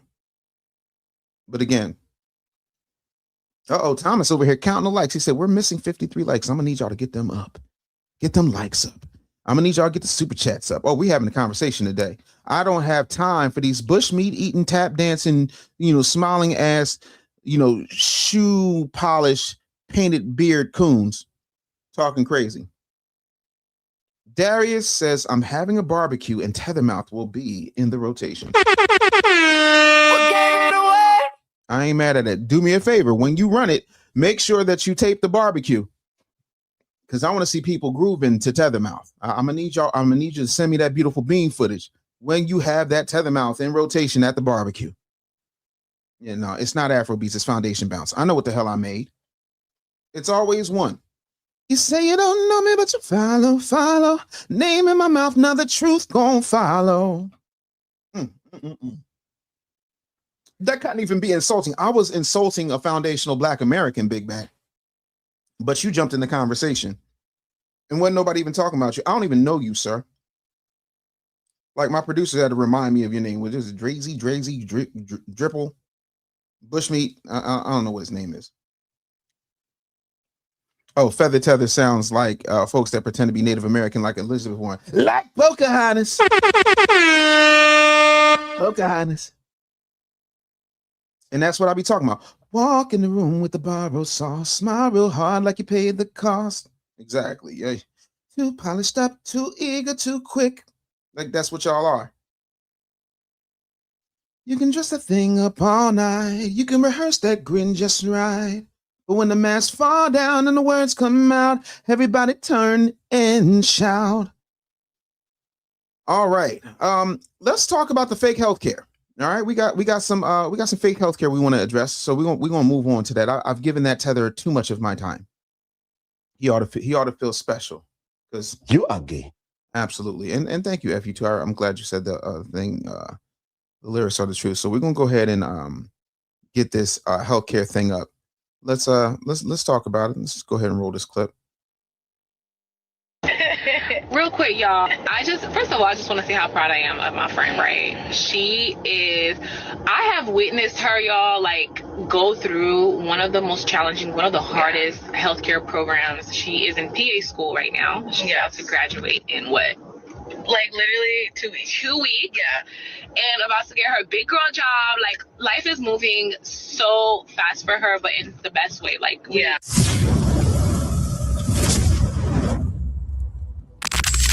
Someone spends 2 years building an audience online and fakes their credentials that they've never earned. We've seen this before, right? You think about Cheyenne Bryan and her fake doctorate situation, the fake experts and gurus all over the internet. But this one is worse because the credential in question is in healthcare. You heard that right. Somebody that wants to be a health professional made up being in one of the highest ranked physician's assistant programs in America. Her name's Angel Victoria, also known as Angel Murdoch. She's an ex-cast member of the Netflix show Temptation Island. And for 2 years, she told the internet that she was a physician's assistant student at Duke. If you have any friends who are in nursing school, in school to be a dentist, in PA school, and let me put on my seatbelt, in school to be a doctor, etc., we are simply not okay. We're tired. We're stressed out. We actually need a break. We're overworked and overstimulated at the same time. And don't let you be in clinic working for free. Don't let you be in rotation. These are some of God's strongest soldiers. So I say that all to say, send a text, maybe saying that you're thinking about someone, proud of them, keep going, something, because we are on our last leg, you guys. We have break coming up in November, but we are simply not yet there. It seems actually very far. All right, let's pause this. And for my Christian girlies who follow me, keep your girl in your prayers. All right, let's see here. Shout out to Al B. Chill. Appreciate you, pimping. Shout out to YouTube, mama. Do a side-by-side of the ticklish tether in him. We're going to get that working on the back end. Appreciate the 199 super chat. Thank you so very much. But yeah, this broad is lying about everything. Yeah, hers is looking kind of tetherish. I don't know, Caesar. I think you might be on something. Let's go ahead and let's finish rolling this clip. I'm first year PA. It's a lot of work and I am stressed out. If you're running your own business. So like the bottom line when it comes to this particular young lady, she's not registered in anybody's school. She's not. Like when I say she's not, I mean you're not. She got one of them IMAX heads, but we're gonna go ahead and get it popping again. Go ahead and roll the clip. Found out that she was lying. And once you see the proof, really no arguing with it. I don't know how she thought she was going to get away with this. Hey guys, get ready with me for my certification as a PA student. I feel like this is long overdue and I haven't done a get ready with me with you guys yet. You guys, I've been waiting so long to start my clinical year because I am such a hands-on person. Random fact about me, I used to want to become a psychiatrist for the longest. But later down the line, I just learned that that wasn't the career path for me. I've really been loving my psych rotation right now. It has definitely been a 10 out of 10 for me. I've been doing patient interviews, doing mental status exams, also been following up on patient meds, therapy sessions, and doing soap notes. I've been putting my knowledge from didactic year to good use, you guys. I woke up early, not only because I've just been in this weird headspace about turning 26, but also just very grateful for where I am this year versus last year. Last year during didactic, I was so stressed out all the time, from sunup to sundown, sitting in classes and having to study 4 hours on end. I had no free time. I can confidently say that God is the only reason I made it through last year. Really, I've just been reminding myself that I can handle this. God's got me and I belong here. Between studying, rotations, and just trying to take better care of myself, I've been learning I don't need to be busy 24/7. I've been finding joy in just having a little routine. And let me just say, the schedule is so nice compared to some of the other rotations. I actually have time to sleep, have breakfast, and not feel like I'm dragging myself throughout the day. It's honestly so nice. To all my fellow PA students or healthcare workers, listen, I know we all get tired. Give yourself the credit. We are out here grinding, showing up for ourselves, and still managing to function like a normal being. Listen, progress is progress. And even if it's fueled only by caffeine and Celsius, we still show up. We still make it happen. So I'm officially halfway through my program, which is insane. It's going by so fast, but I've been enjoying it. Honestly, if I made it this far, I can literally do anything. Yeah, I hope you enjoy it and like for part 2. Angel got a real first audience from being on Temptation Island, kind of reality TV exposure that it gives you a following before you've done anything to really earn it. Then she pivoted. The content stopped being about the show and started being about PA school life at Duke. And that's when she took off. The videos followed a familiar pattern you'd recognize from some of these internet charlatans. Get ready with me for my psych rotation, outfit of the day, OBGYN edition. It's a format, and it works because it makes a grueling program look like it's a lifestyle brand. She claims she was in the program for 2.5 years, 1,000-page reports, a test every single Friday, the whole grind. In one video, a friend introduces her on camera and says that she's about to graduate in 2 weeks. An angel goes right along with it. Real quick, y'all. First of all, I just want to say how proud I am of my friend, right? I have witnessed her, y'all, like go through one of the most challenging, one of the hardest healthcare programs. She is in PA school right now. She's about to graduate in what? Like literally 2 weeks. 2 weeks. Yeah. And about to get her big girl job. Like life is moving so fast for her, but in the best way. Like we thank God. But first of all, I just wanted to say that I'm really proud of her. And you guys know in this channel, we always talk about career. This will always be a security thing you can fall back on at any time. And it's such a purposeful career. So do you want to tell them a little bit about that? So I graduate in 2 weeks. I'm so excited. Yeah, but the PA school that I'm in right now is a very stressful and very competitive program. So like for the last 2.5 years, I've just been, Taja knows, I've just been grinding and working at the same time, studying like 1,000-page PowerPoint test on Friday every single week. Like that's what we have to go. Shout out to Dexter Robinson. You better thank it, YouTube, mama. The 199 super chat says she's trans educational. This is so dangerous on so many levels. I'm not even gonna give this person much more of my time. The girl driving looks like she's got her head on straight, but she has been hoodwinked and bamboozled by this person. And this person is doing a whole lot of stuff. This can lead to malpractice. I told y'all Cheyenne Bryant was not the end of this, but yet the tip of the thought-tastical iceberg that is this scamming ass culture. That's exactly what it is. This is insanity. Absolute insanity. Hold on one second. You better get YouTube, mama. Sexy Red with the big $50 banger. Wowzers. Thank you. Said, great lecture, Mr. Ramflunk smog test. I said to my caregiver, we have to open him up. He has been sitting too long. I hit Cajun pass uphill, the catalytic converter, come back. My 500 Dodge Ram passes a smog test. Thank you, Dr. Anderson. I understand. I appreciate you. I'm always happy to try and get you through whatever it is that you're going to. Saying the PA school was a dead giveaway. Why are you gay? Exactly. This is absolutely insane to me. But you better get YouTube, mama. Speaking of which, you better get YouTube, mama. Dimples says this is disgusting. Make it look bad for us that actually went through hell to get our degrees. That's all I'm saying. These folks will be out here playing again. You know, and yeah, y'all know that hair is fake. The fake hair is matching the fake credentials. Shout out to Black Wall Street odds. This is absolutely insane. I don't mind manifestation. I don't even mind putting yourself in that space. Even God says, I am that I am. Kimberly said, ab workout complete, messing with y'all. That's what we are here for, Kimberly. That is what we are here for. You got to have strong core strength to deal with D.A.M.N. But this is absolutely Dexter. You better thank it, YouTube, mama. Why did Dexter, y'all? Why? Somebody come look at this. Dexter said they look like unrealized strippers. Our Game Stone says when the garden tools stand too close to good women and good women stand too close to garden tools. A dream deferred, clear heels absolutely everywhere.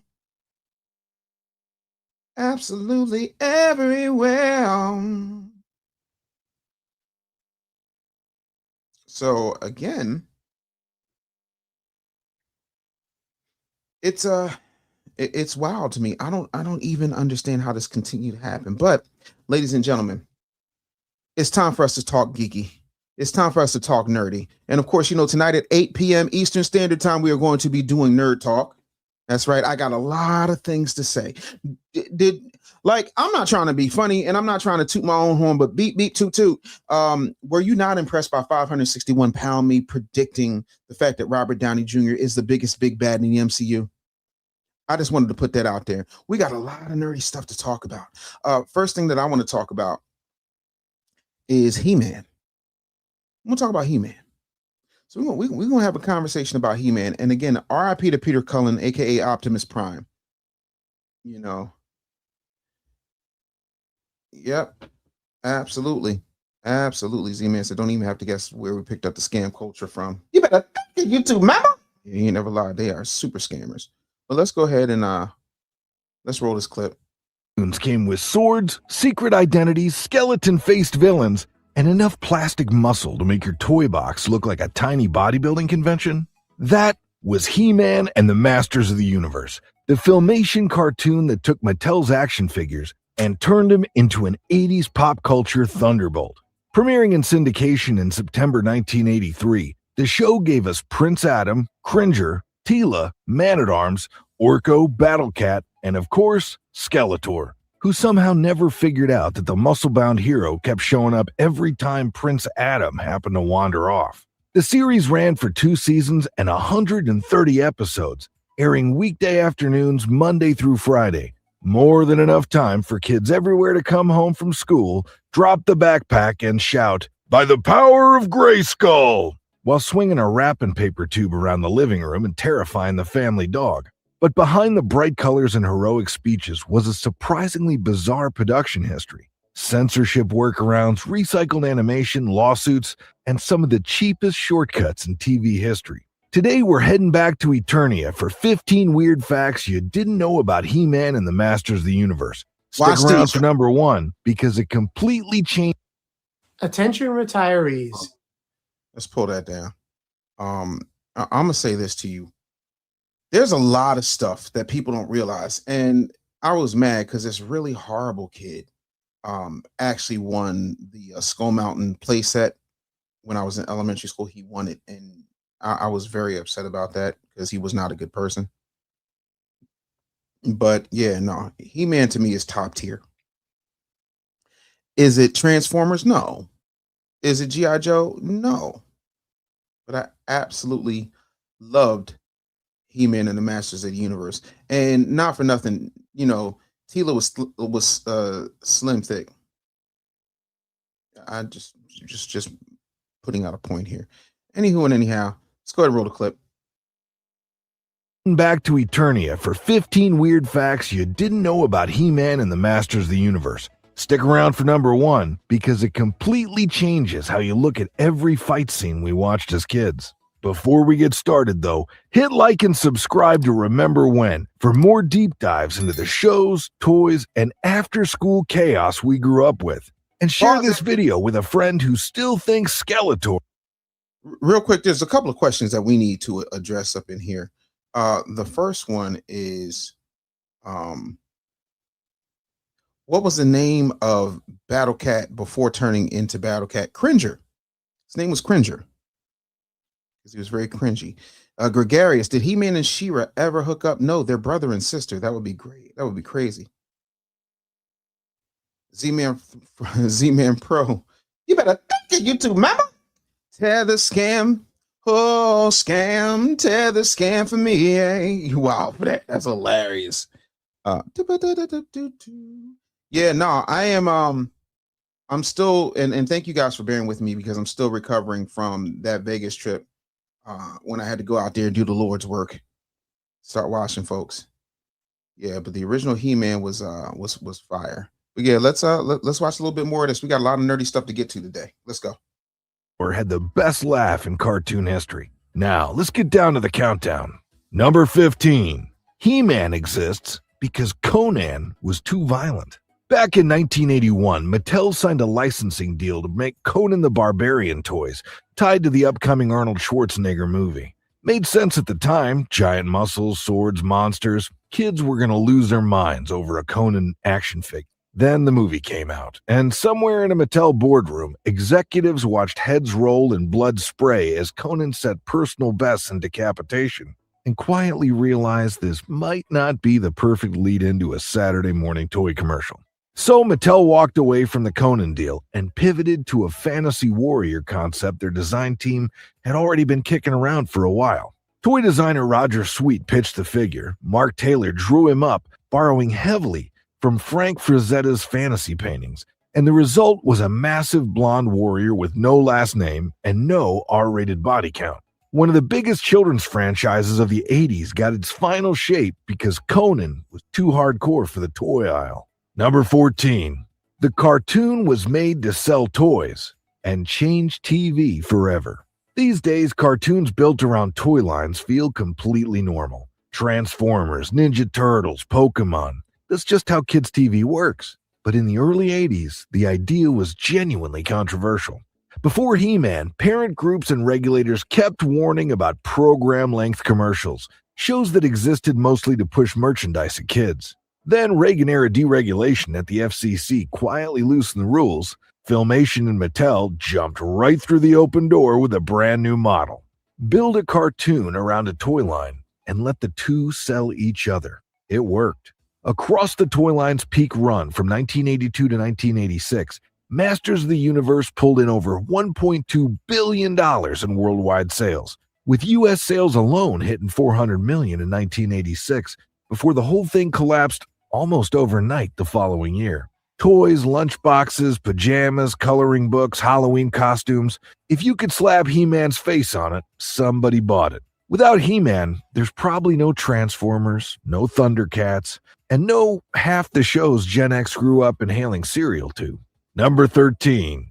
Queen Marlena was secretly an Earth astronaut. Queen Marlena, He-Man's mom, the proper-looking redhead in the gown standing next to King Randor, she wasn't from Eternia. She was from Earth. Her real name is Captain Marlena Glenn, and before she was queen of anything, she was a NASA astronaut on a deep space mission when her ship, the Rainbow Explorer, got pulled off course by a cosmic storm and crash-landed on Eternia. King Randor pulled her out of the wreckage, they fell in love, she stayed, and somewhere down the line they had twins named Adam and Adora. He-Man and... With base 44, a simple sentence becomes... Wild. There's a couple of things that I want to break down to y'all, right? This is, for me, very interesting. The fact that people don't seem to understand how important it is to have a base that will constantly feed in to the audience. Like, we can't get ourselves out of a growth state without getting the actual work done. There's a couple of things I definitely want to go over, but we're gonna get there in a minute. Let me see here. There were a couple of things that I loved Conan, but this before I want to play like one or two more Masters Universe facts, but then I want to talk about what's going on right now. The beef between Xbox and PlayStation is going to be crazy, but let's get back to Masters Universe. I'm gonna play a little bit more of this, and then we're gonna talk about this whole Xbox thing because this is some nerdy shit. Let's go. They fell in love, she stayed, and somewhere down the line they had twins named Adam and Adora, He-Man and She-Ra. Two of the most iconic fantasy heroes of the 80s have an astronaut mother who crash-landed on an alien planet, and the cartoon barely mentioned it. And the name Glenn? That's a direct nod to John Glenn, the actual American astronaut. Filmation tucked the whole sci-fi reveal into a couple of episodes, scattered the details just enough for most of us to miss them. And we all spent years thinking Eternia was a self-contained fantasy world. Number 12. Orko was engineered for maximum animation savings. Filmation was famous for squeezing every penny in the animation pipeline until it begged for mercy, and Orko is basically a floating case study. Take his name. Orko was originally going to be called Gorpo. That's what he was named in the original 1982 series Bible. But Filmation animators had a cost-saving trick where they'd flip a character's cell horizontally to reuse the same drawing facing the other direction. A capital G plastered across his chest does not flip. A capital O does. So Gorpo got rebranded to Orko. The letter got swapped out, and suddenly every cell could be reused twice. Free animation, courtesy of basic symmetry. The floating thing helped too. A character with no visible legs and no walking cycle to animate is a character you can glide across the screen with a fraction of the work. Whether Filmation specifically designed them that way to cut costs or just got lucky, it fit their production style perfectly. Orko's species lore explained the hovering, and the animators got to skip drawing the legs for 130 episodes. Number 11. A tiny group of actors voiced almost everybody. Eternia sounded huge. In reality, it was a handful of voice actors taking turns at the mic and getting paid in bulk. Under the old SAG voice acting contract, an actor's session fee covered up to 3 character voices. Each voice beyond that triggered an add-on fee, but those add-ons cost a lot less than booking a whole separate actor. Filmation being Filmation, ran the numbers and decided to just keep loading more characters onto the same 5 people. John Irwin pulled double duty as both Prince Adam and He-Man, then circled back to voice Beastman, Ram-Man, and a pile of background heroes and villains. Alan Oppenheimer handled the heavy lifting on the bad guy side. Skeletor, Merman, Stratos, and somehow also Man-at-Arms, Cringer, and Battlecat. Linda Gary basically was the female side of the universe, juggling Tila, Evil Lynn, the Sorceress, and Queen Marlena. And Filmation co-founder Phil Schremer slapped on the pseudonym Eric Gundon and voiced Orko, King Randor, Trapjaw, Triclops, Cobra Khan, and pretty much anyone else who needed a line that week. Once you hear it, you can't unhear it. Half the population of Eternia is just a handful of people. And again, man, we're going to get real nerdy tonight at 8 o'clock, but I just wanted to play that before we get out of here, though.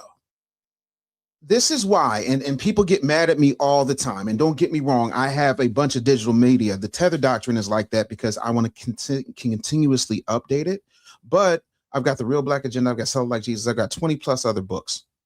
The thing about physical media is they can't take it away from you, and they cannot, listen to me, if y'all don't do nothing else, clip this. Why physical media is so important, because it preserves what actually is happening. There's no chance to go in there for recuts and all this other crazy stuff. It is what it is. But folks are getting real nasty out here and doing a whole lot of nasty stuff. Now, in case you have not heard, PlayStation just a couple of days ago decided to change its terms and conditions, and you no longer own anything that you buy when it comes to games. So the first thing they did was say, we're not going to do any more physical discs. And people were like, well, that's okay. I'll just own, I'll own a digital copy of the game. No, you won't. No, you won't. There are no more ownerships. You have an extended lease, which is absolutely crazy. And so Xbox said, this is a position that we can take that now either Sony has to back up off of or double down on. And it's insane. And yeah, FU2, I did see that. You better YouTube, remember? Says Dave, did you see the report about an AI company buying books, scanning them for the info, and discarding the books? Absolutely. That's what they're doing. Because if you can control the access to the media, that's why I like, for people who are like, oh, I don't need a DVD anymore, I got streaming. If they decide to pull something down, it's gone. And you know how they say, well, you can buy a digital copy of this as long as that licensure holds up. But if you own nothing, you're constantly a permanent subscriber, which means consistent monthly recurring revenue, or what we call in the business MRR. So what did Xbox decide to do? Put it up on the screen. This is what Xbox decided to do. Go to my iPad. My bad, I'm silly. But watch what Xbox decided to do with Sony ditching physical discs. Check this out. Put the sound on.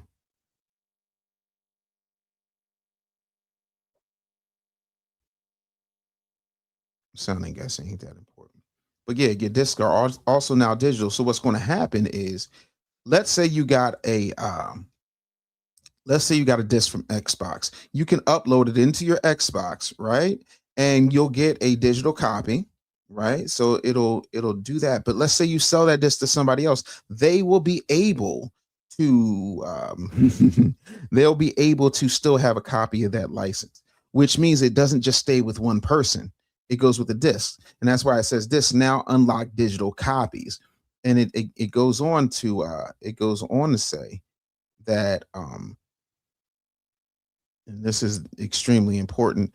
It goes on to talk about how we're able to get, a connection with the actual game in and of itself. So now Xbox CEO Asha Sharma, you better thank her, the Xbox member, announced that players with physical discs for thousands of titles will be able to claim a digital entitlement for those games. It then goes on to say that starting August 31st, Xbox insiders can claim a digital copy by inserting a supported disc in the Xbox One or Series X and launching the game. The license will follow the disc. So if a disc changes hands, its digital entitlement can transfer to the new owner rather than remaining permanently with the original buyer. This move comes as Sony plans to phase out physical PlayStation game discs in 2028, giving Xbox a new way to bridge physical and digital libraries. Ladies and gentlemen, this is what we call a stroke of genius. Looks like we got ourselves a super chat here from Sexy Red with a $5 follow-up. You better get YouTube, mama. So you telling me these ladies are liars? Teach me. I'm bored. I can't drive my Mr. 1500 Ram truck. Yeah, that's why I'm talking about the importance of having digital and physical media. Like when we're not playing these games, we're able to do amazing things. But when we're playing games with the games, that becomes a whole different ball game. And I just wanted y'all to know that for me, y'all being here means the absolute world to me. Is genius. And I'm gonna leave y'all on this one. One of my favorite movies when I was a kid was RoboCop. I need y'all to check this out. This right here. Somebody come look at this. Look at this.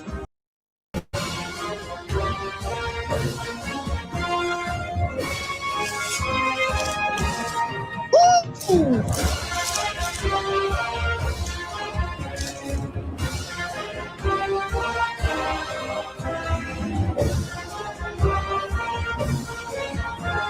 Hard body.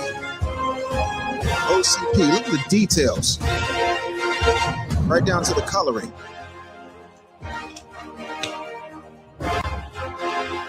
Come with me, or there will be trouble.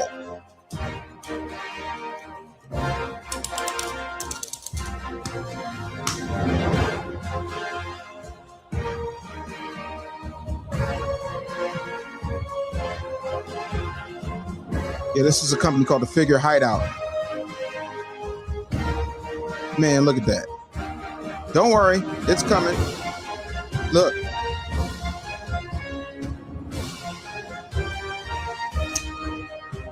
What's this?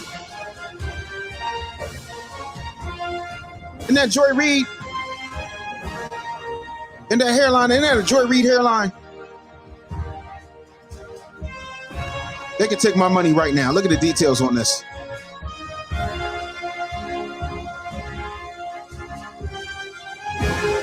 Wait for it. Wait for it.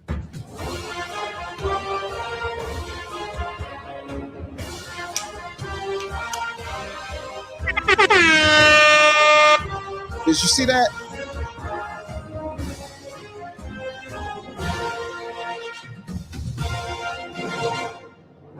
I'm not trashing Joy Reid. Joy Reid got a hairline very similar to RoboCop. I'm just stating the obvious. Look at the brain. Look at the brain. Y'all can take my money right now. Or Jada Pinkett. That's wild. Right. J.O. says, shut up and take my money immediately. Look at that stand.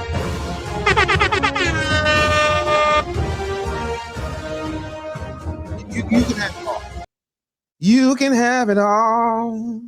They really went up, like the detail is crazy. And that's what I love about living in this time, man. Like we can literally live out our childhood fantasies because the technology has caught up to what was actually put out there. They really went in on that. The reason I would not have cast Arnold Schwarzenegger as RoboCop is because all you see was Arnold. All you see was Arnold. Finally, before we get out of here, we gotta give an RIP to one of the greatest.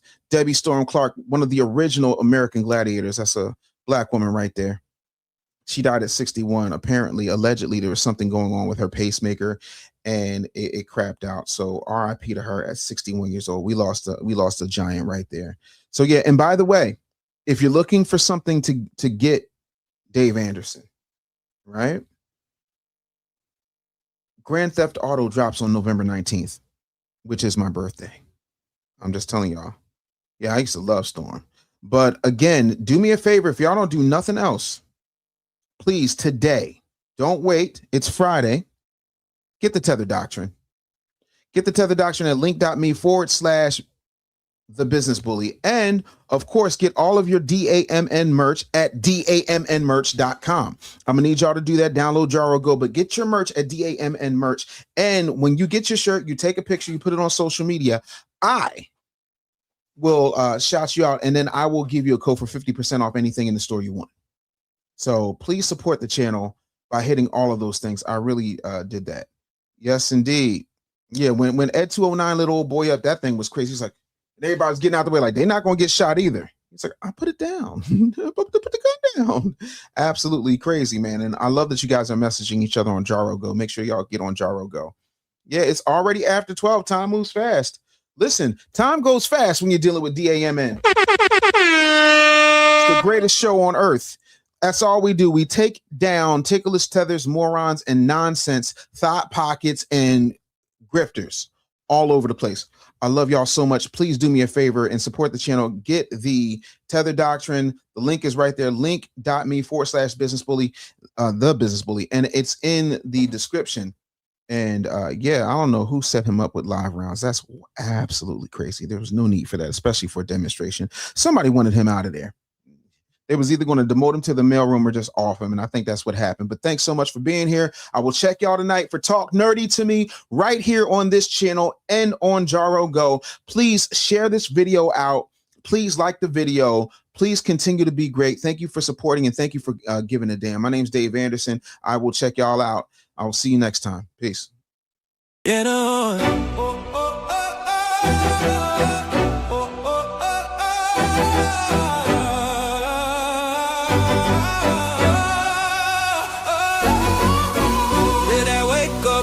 Get your mind right.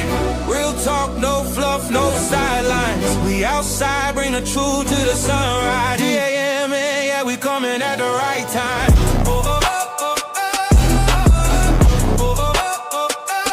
Dave Anderson, morning news. Like Hook Media. Morning media just got dangerous.